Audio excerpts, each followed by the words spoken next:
చినుకులు పడడం వల్ల కోడి పిల్లలు కొద్దిగా చలికి మున్న తీసుకున్నట్టుగా ఉన్నాయండి వర్షంలో తడవడం వల్ల.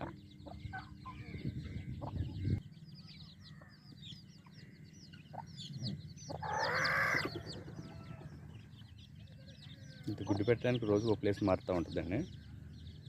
ఒక రోజున పెట్టిన ప్లేస్లో 2 రోజులు పెట్టదు, మళ్ళీ ప్లేస్ మారుతూ ఉంటుంది. ఎప్పటికప్పుడు కొత్త ప్లేస్లో పెట్టలన్నీ కూడా ఎక్కువ సజ్జు కొట్టేస్తున్నాయండి. సజ్జు కొట్టేసి పూర్తిగా ఏకలు వస్తున్నాయి. సజ్జు కట్టడం మొదలైన పూర్తిగా ఏకలు వచ్చిన తర్వాత మళ్ళీ క్రాస్గా గుడ్లు పెడతా ఉంటాయండి.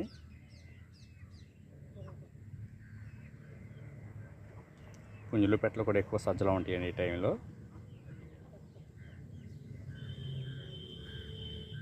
కోడి పెట్ట సజ్జలో ఉన్నప్పుడు క్రాసింగ్ వేసుకోవద్దండి. పెట్ట శరీరం అంతా బాగా ఏకలు వస్తూ ఉంటాయి, ఒళ్ళంతా నొప్పులుగా ఉంటుంది కాబట్టి పెట్టని క్రాసింగ్ వేయొద్దు. మీరు